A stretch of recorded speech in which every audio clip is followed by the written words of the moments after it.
Bonsoir à tous et bienvenue sur le plateau d'Un cœur qui écoute, votre émission de spiritualité.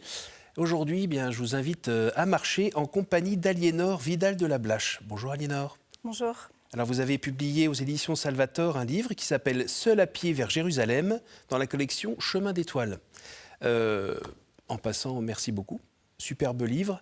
On a marché avec vous et on a vécu des temps assez joyeux et d'autres un peu plus difficiles dans votre cheminement parce que vous avez quand même quitté chez vous pour aller chercher quelqu'un, peut-être Dieu, qui était déjà bien là, hein, mais peut-être aviez-vous besoin de ce chemin, on va en reparler. Juste avant, je vous invite à nous lire un extrait de texte de votre choix. C'est un extrait d'un livre de Luis Sepúlveda, un auteur chilien, et du livre qui s'appelle « Le neveu d'Amérique ». On appelle enfin les passagers. « Allons-y, Bruce, maudit anglais. Tu voyageras en passager clandestin, caché dans les pages du carnet de Moleskine.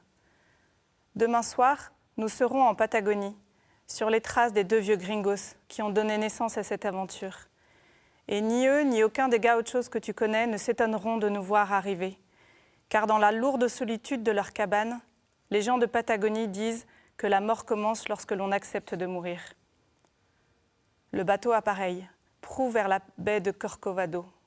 La nuit va tomber et je me réjouis de savoir que ma gourde est pleine de ce vigoureux pipeño et que j'ai une bonne provision de tabac. Mon carnet de Moleskine est prêt à accueillir tout ce que je vois. Bientôt, nous naviguerons dans la nuit australe, vers le bout du monde.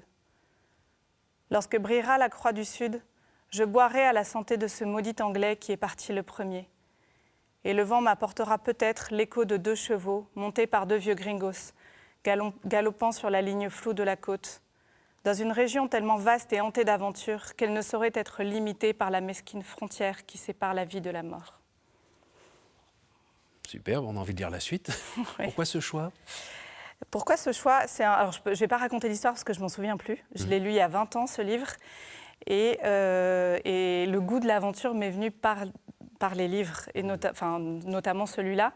Et j'avais noté cette phrase dans un cahier, et quand je retombe dessus, je ressens quelque chose, une envie de partir, de marcher. Et je pense que ce livre est un des petits jalons qui m'a menée vers mon envie de partir à Jérusalem. Mais alors, justement, Jérusalem, ouais. Pourquoi ? Pourquoi Jérusalem ? Au départ, c'était pas du tout... ma première envie, ça a été de partir en voyage, vivre une aventure, faire un long voyage à pied. C'était ça mon premier désir. Et puis, en fait, peu à peu, au fil que les mois passaient, je me suis rendu compte que si je me contentais d'une aventure, je passerais peut-être à côté de ce que je cherchais vraiment, à côté de ce que je voulais mettre au cœur de ma vie, à côté de mon essentiel. Et que je reconnaissais ce besoin, cette envie de vivre une aventure à pied, mais que si je ne mettais pas Dieu au cœur de cette aventure, ce serait dommage, je passerais à côté de ma vie sans doute. Vous aviez déjà eu quelques expériences de randonnée un peu longue ? Alors j'étais allée à Compostelle depuis le Puy-en-Velay, donc une marche de 2 mois. D'accord. Et j'avais souvent marché en montagne. Voilà. Et l'expérience, par exemple, la première justement de Saint-Jacques-de-Compostelle, il y avait un peu une dimension spirituelle ou pas ? Oui, aussi. Je dirais que c'était un peu les mêmes moteurs, c'est-à-dire l'envie de remettre Dieu, la nature, le silence, la contemplation au cœur de ma vie, de redonner de l'importance à ça. Mais peut-être que j'ai eu besoin de procéder par étapes. Donc Compostelle, c'était une première étape. Et quand j'ai décidé de partir à Jérusalem, j'avais envie que ce soit plus que ça. Plus que juste 2 mois et peut-être un peu plus l'aventure aussi. Alors, je sais que vous n'aimez pas trop les chiffres, mais c'était combien de temps finalement ? Je suis partie en tout 8 mois. Alors je n'ai pas marché tout le temps pendant les 8 mois, parce qu'à la fin, je suis restée encore 3 semaines en Terre Sainte. Il m'a fallu un peu de temps pour traverser la Méditerranée, parce qu'aujourd'hui, on ne peut plus arriver vraiment à Jérusalem à pied. Avec les guerres, c'est compliqué. Donc, mais je suis partie 8 mois en tout. Est-ce que vous vous souvenez de la raison pour laquelle vous aviez envie de partir, c'est-à-dire l'aventure ? La foi, il y avait autre chose ? Un défi, je pense. En fait, j'étais au Festival du film d'aventure à Dijon. Je regardais les films, les explorateurs, je voyais les livres. Et je me disais, mais ça me fait rêver depuis tellement longtemps. Je rêve de ça depuis que j'ai 18 ans. Pourquoi ne pas vivre à mon tour cette expérience ? J'avais la liberté de le faire. Alors, il y a eu 1 an et demi, je crois, entre le moment où j'ai décidé vraiment j'ai pris une décision intérieure, j'en ai pas forcément parlé tout de suite, Oui. mais entre ce moment où j'ai décidé de partir et le moment où je suis partie, il y a eu 1 an et demi, donc c'était un long processus. Mûrir. Souvent, quand on partage ce genre de destination, et surtout le moyen d'y aller, il y a quand même des gens qui disent ouais, c'est super, ouais. Tu vas vivre de quoi et sinon, côté sécurité, ça va, t'es à l'aise quand on regarde le trajet, il y a quelques pays un peu compliqués, t'as pas peur? Ouais. Ah, on m'a beaucoup posé ces questions, avant, pendant, après. C'est sûr que en fait, j'ai commencé à en parler quand j'avais pris ma décision déjà. En tout cas, aux gens qui pouvaient me renvoyer ce genre de messages. Il y a quelques amis avec qui j'ai échangé avant, mais sinon, le jour où j'ai annoncé que j'avais ce projet, j'étais déjà sûre de moi. Donc, justement, pour ne pas me laisser trop influencer par les messages de crainte. Vous l'avez dit à votre mère le jour où vous partiez, en fait. Alors, un peu avant quand même, pour qu'elle ait le temps de se préparer, mais en tout cas, j'étais déjà sûre de ce que j'allais faire. Parce que l'aventure, évidemment, dans les romans, c'est superbe. Ouais. Après, dans les récits, c'est bien, mais il y a quand même des parties où on n'a pas envie d'être de ce côté-là. Notamment, on peut parler de la nature, hein, les orages, la montagne, le froid, les animaux. Ça dépend où on a vécu, mais ce sont des dangers. Puis après, le vrai danger, hélas, c'est souvent l'homme aussi. Vous avez eu quelques risques, finalement? Oui. Alors un autre danger, c'est aussi les routes et les voitures. Souvent, les gens pensaient que c'était moins dangereux de marcher le long d'une route que sur des chemins. Oui. Moi, je n'étais pas du tout d'accord. J'ai parfois eu peur à cause de voitures, de camions qui me frôlaient en allant très vite. Sinon, oui, j'ai eu très peur à 2 ou 3 reprises à cause d'orages en montagne. Ça, c'était horrible. À cause, donc, je le raconte dans le livre, des chiens en Albanie. Il n'y a qu'en Albanie où j'ai vraiment eu des problèmes avec les chiens. Ailleurs, ça a été. Vous les décrivez de manière assez effrayante. Oui, je l'ai vécu de façon très effrayante.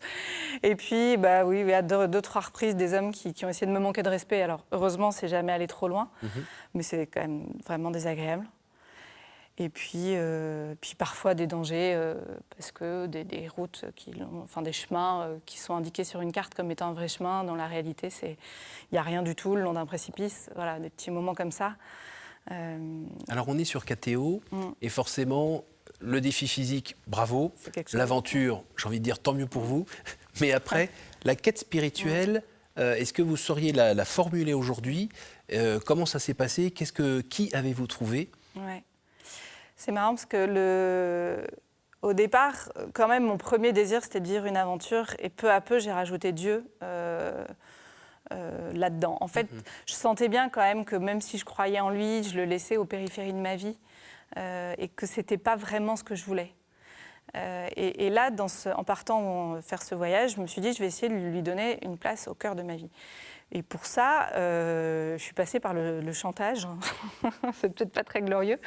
En fait, j'ai vraiment décidé de laisser une place à la providence. Donc, pour mon voyage, je m'étais fixé 3 règles. La première, c'était de ne pas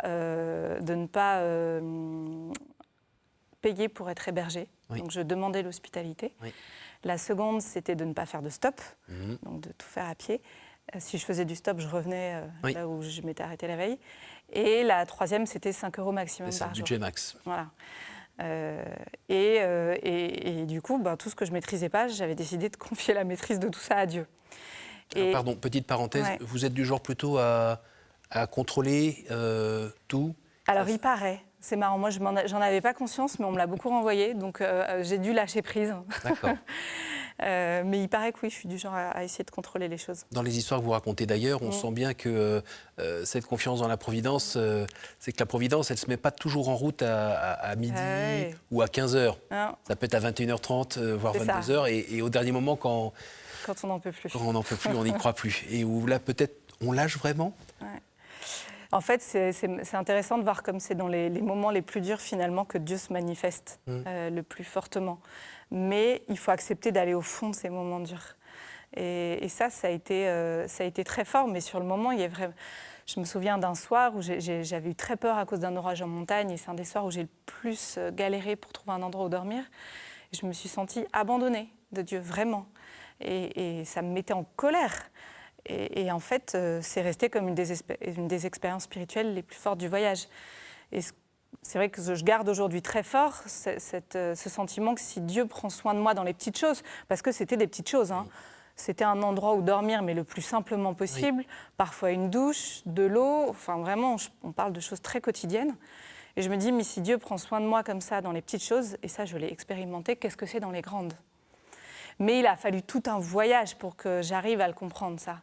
Et jusqu'au bout, c'était difficile de m'abandonner.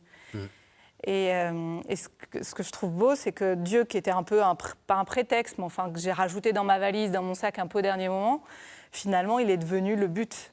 Il a pris le pas sur l'aventure. Plus j'avançais dans mon voyage, moins le côté aventure avait d'importance. Je continuais des messages, je continuais à marcher, à aller en montagne, à voyager, etc. Mais ça a arrêté d'être au premier plan. Et j'ai revécu ça de la même manière en écrivant le livre. C'est-à-dire que je m'étais dit, je vais écrire un livre, bon, il faut que ce soit lisible par tout le monde, je vais vraiment parler du voyage et de l'aventure. Puis en fait, au fur et à mesure que j'avançais, je me disais, mais je ne peux pas mentir, le plus fort de ce que j'ai vécu, c'est une aventure spirituelle. Alors l'aventure spirituelle, elle est dans la contemplation de cette nature aussi variée, j'ai envie de dire même en Albanie. Ah, c'est magnifique l'Albanie, voilà. C'est un paysage superbe. Notamment un peu sauvage. Sauvage, et puis c'est très diversifié. Alors il y a cette contemplation de la nature. Il y a aussi cette contemplation de la force de la nature, c'est-à-dire c'est pas juste derrière une image ou dans un livre. Le tonnerre, il y va vraiment, et enfin, elle est imposante, quoi. Donc ça, c'est cette nature qui a d'ailleurs impressionné tant d'êtres humains et qui les a aidés aussi à découvrir parfois le spirituel. Et puis il y a aussi quand même cette rencontre de l'autre, dans toute sa diversité, dans le fait qu'il ne parle pas la même langue que vous, et que parfois, là, je repense à cette jeune femme qui est mère célibataire, qui vit avec sa mère dans un tout petit logement, et ils ont un lit double où ils vivent tous les trois, ils vont le pousser pour vous laisser un petit endroit. Donc là, vous êtes retrouvés quasiment dans la Bible. Ah oui, ça m'a bouleversée cette rencontre. Cette jeune femme, je l'ai rencontrée dans la rue. En Albanie, on me parlait très facilement dans la rue. Je détonnais un peu avec mon sac à dos. Et voilà, au départ, on est juste allé prendre un café. Et puis, je lui explique que je cherche un endroit où dormir dans les villes. C'est souvent un peu plus compliqué. Et elle m'a proposé de venir chez elle. Donc, effectivement, en fait, ses parents étaient séparés, mais ne pouvaient pas vivre dans des logements séparés pour des raisons financières. Donc, elle dormait, la grand-mère, la mère et la petite, dans le même lit. Un grand lit. Voilà, c'était 3 à dormir dans un grand lit.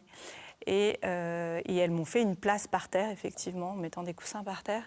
Et cette femme, donc albanaise, avait essayé de migrer pour des raisons financières en France et en Allemagne. À chaque fois, elle s'est fait expulser. Elle a dormi avec sa mère et sa fille dans la rue.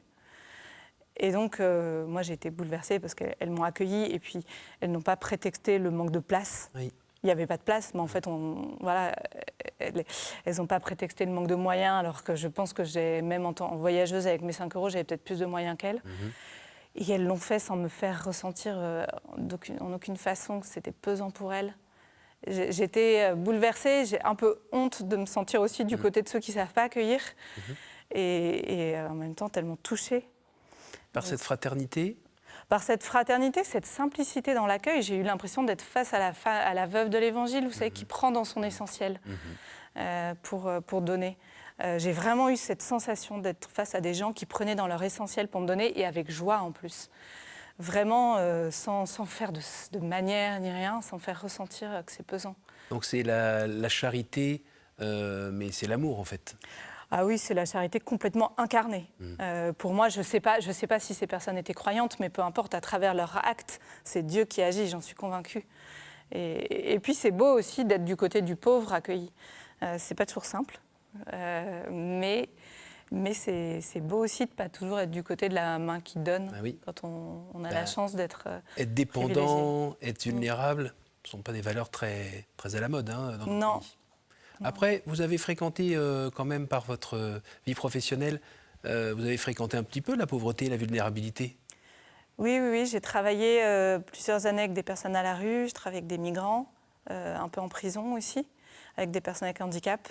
Ça m'a beaucoup construit et c'est vrai que ça a beaucoup joué sur mon rapport à l'autre, au monde. Moi, j'ai tellement grandi à travers la rencontre de personnes qu'on dit vulnérables. Peut-être parce que justement leur vulnérabilité, leur fragilité est plus visible et que moi j'ai tellement appris avec eux. Et je me dis, en fait, il y a peut-être quelque chose d'un peu beau à exploiter, à chercher de ce côté-là. Et c'est pas simple parce qu'on est éduqué pour être fort en fait. Enfin, moi en tout cas, je sens que c'est un combat d'accepter cette fragilité. Si on parle d'authenticité de la rencontre, est-ce qu'elle est plus forte dans ce cadre-là, de la rencontre de vulnérabilité, plutôt qu'être entre personnes où tout va bien, merci, j'ai pas besoin de toi, t'as pas besoin de moi. Est-ce que vous avez cette impression-là aussi? Je pense qu'il y a de ça, oui, oui. Le fait d'avoir besoin de demander, du coup, d'être dans la simplicité, j'ai rien à prouver, en fait. Peut-être aussi dans le côté éphémère de la rencontre. Comme on sait que c'est rapide, c'était en général une soirée, une nuit, parfois une rencontre en journée aussi. Il y a quelque chose de gratuit, de très libre. Et ça ne nous engage pas sur... Oui, ça nous engage pas dans la durée. Et j'avais vécu ça sur le chemin de Compostelle, où en fait, on est tout de suite en vérité, je trouve. Enfin, on peut ne pas l'être, hein, ça reste une décision de chacun, mais il y a une possibilité d'être tout de suite en vérité dans ce genre de rencontre. Et je trouve que c'est beau. Alors, cette aventure, elle a déjà 6 ans, je crois? Oui, je suis partie, même presque 7 ans bientôt, je suis partie en mai 2017. D'accord. Les fruits aujourd'hui dans votre vie de foi, ils sont toujours frais? Ils sont toujours frais et comme tous les fruits, ils ont besoin d'être comment dire, j'aurais tendance parfois à oublier que ces fruits sont dans ma vie. Et pour ça, l'écriture du livre ça a été très fort. Parce que ça m'a rappelé en fait à quel point cette expérience avait été forte, à quel point je pouvais avoir confiance que Dieu s'occupait de moi, même si parfois je ne m'en rends pas compte. C'est comme si ma foi était plus enracinée, me donnait plus de force.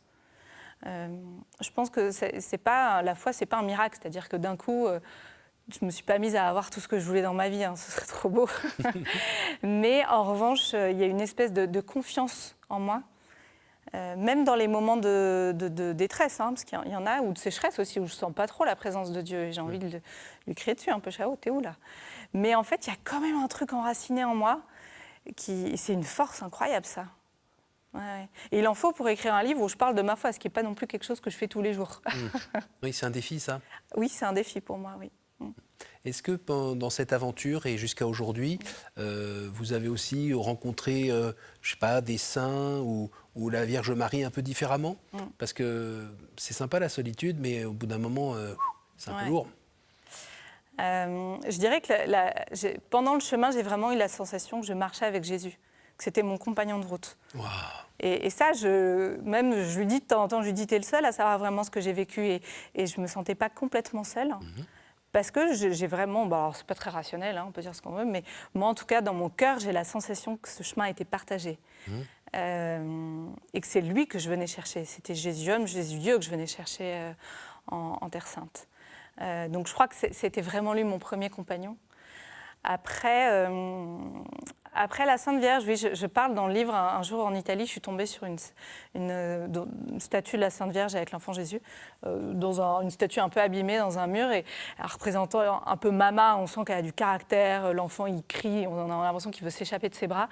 J'ai adoré, je l'ai senti maternelle, j'ai eu envie de m'asseoir avec eux et de me sentir protégée plus que par les statues un peu d'une Vierge Marie qui a 15 ans, un peu 19e, un peu éthérée, tout ça, qui ne me parle pas beaucoup à moi. Et j'aime bien cette image, je m'y raccroche souvent maintenant, à cette image d'une Vierge Marie un peu mama, quoi, hein, qui est bien accueillante, qui parfois te gronde quand elle n'est pas contente, mais avec beaucoup d'amour maternel. Et les saints, je ne sais pas si...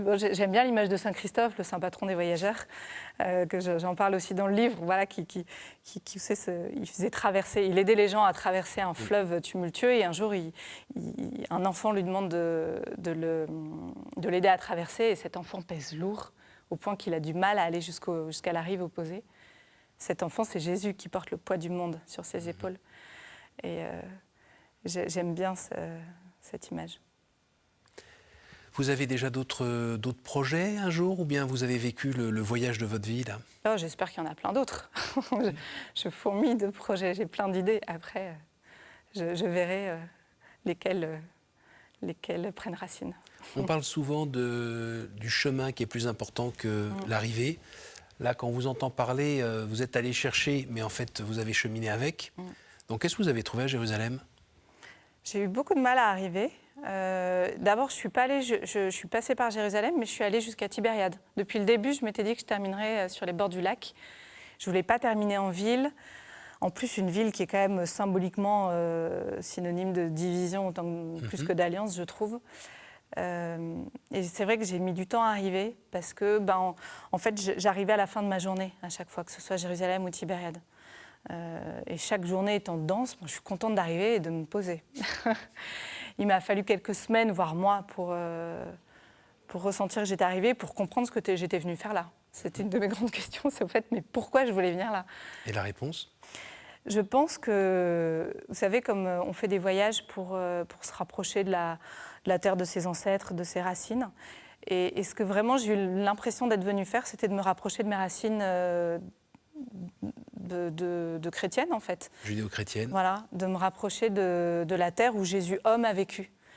Je ne suis pas une grande mystique, moi j'ai du mal à être que dans le côté divin.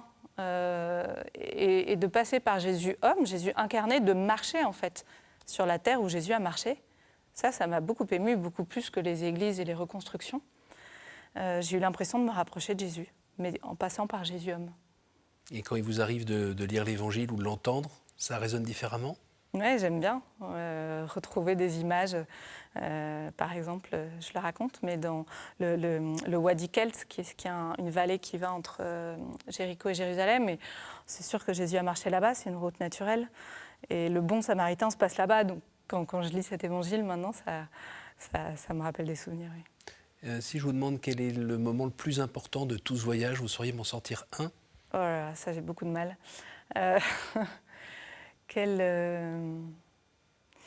Je pense que... Alors je vais tricher, je vais dire 2 moments. C'est peut-être les moments les plus durs. Donc cette fois où, ayant vraiment eu peur à cause de l'orage, et j'ai eu du mal à trouver le soir, où je me suis sentie abandonnée, mais de sentir qu'en fait Dieu était quand même là, vraiment le filet, quoi. L'impression d'être une funambule qui tombe, et pendant la chute, je me demande où il est, et en fait il y a un filet. Et on vous sent d'ailleurs à bout J'étais physiquement, à bout. moralement, il n'y a plus Voilà. rien, quoi. Ouais. Et une autre fois en Slovénie où j'étais aussi à bout, mais à cause de la canicule. La chaleur m'avait épuisée. Et pareil, en fait, j'ai été rattrapée par un filet de gens incroyables, de personnes qui m'ont accueillie. Et ces 2 moments où, en fait, je me suis laissée tomber et Dieu m'a rattrapée, ça reste des moments très forts qui me touchent. Voilà, j'en parle souvent quand on me demande ce qui m'a marqué pendant ce voyage. Pourquoi avoir écrit ce livre?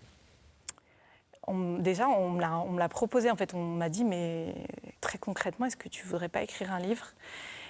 Et au début, je me suis dit, non, c'est complètement fou, c'est mégalo, enfin n'importe quoi. Et puis, en fait, je me suis rendu compte que j'en avais très envie. Je parlais peu de mon voyage, parce que je trouvais ça dur d'en parler. Et Pourquoi? Je ne sais pas, c'est difficile à caser dans une conversation. En fait, je suis partie à pied à Jérusalem, ça m'a pris 8 mois. Ah, super. Voilà. Donc, c'était pas simple. Et puis, je ne sais pas, j'avais du mal à en parler. Et en fait, c'est tellement beau comme expérience que elle est encore plus belle d'être partagée. Je crois que c'est ça. On arrive déjà à la fin de l'émission. Le temps des cartes. Pourriez-vous me dire un chiffre entre 1 et 10, s'il vous plaît? Allez, 6. En dehors de la Sainte Famille, quel est le personnage biblique qui vous touche le plus en ce moment? En ce moment, moi j'aime bien Jean-Baptiste. Je l'aime bien parce que déjà il a un côté un peu bizarre, hors du monde. Un peu. Moi j'aime bien les personnages un peu outsiders, vous voyez, marginaux, c'est ça. Donc il a ce côté un peu marginal, qui vit dans ses peaux de bête et tout ça, et puis son humilité me touche beaucoup. La façon de s'effacer quand le Christ arrive. Et il est à sa place. Ouais, il me touche. Et les sauterelles, c'est bon? Et les sauterelles, je n'ai pas été jusqu'à m'identifier à ce point. À nouveau, entre 1 et 10. Allez, 3.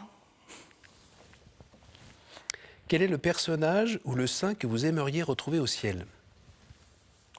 J'aimerais bien, alors elle n'est pas reconnue comme sainte, mais j'aimerais bien rencontrer Etty Hillesum, cette jeune juive qui a écrit un livre, enfin un journal qui a été publié après sa mort. Elle est morte à Auschwitz.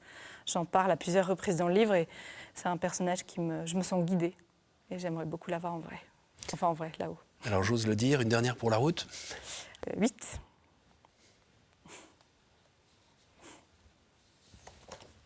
Si vous pouviez revenir en arrière et changer quelque chose dans votre vie, que feriez-vous? Dans ma vie? Oh là là, c'est dur comme question. Qu'est-ce que je pourrais changer? Comme ça, j'ai envie de dire toutes les fois où j'ai ou énervée, je suis désagréable avec des gens. Enfin, ça a l'air de rien du tout, mais en fait, ça m'est arrivé même pendant le voyage où je suis fatiguée, j'en ai assez qu'on me regarde, d'être une étrangère devant les autres, vous voyez. Et peut-être que des gens sont venus me parler et que j'ai répondu sèchement parce que j'en pouvais plus qu'on vienne me parler de cette manière. Et ça, je le regrette. Donc si je pouvais changer, j'aurais été parfaite tout le temps dans mes rencontres avec les gens. Mais c'est ça aussi la fragilité, c'est d'accepter que ce n'était pas toujours le cas. Merci beaucoup Aliénor. Merci à vous. Merci beaucoup d'être venu nous partager ce chemin. Merci. Merci à vous tous pour votre fidélité. Je vous invite évidemment à lire ce livre qui est une belle aventure humaine, spirituelle. Je rappelle le titre du livre, Seul à pied vers Jérusalem, aux éditions Salvator, collection Chemin d'étoiles. Merci à vous tous pour cette émission. Évidemment, vous pouvez la retrouver sur notre site ktotv.com et la partager autour de vous. Et moi, je vous dis à la semaine prochaine.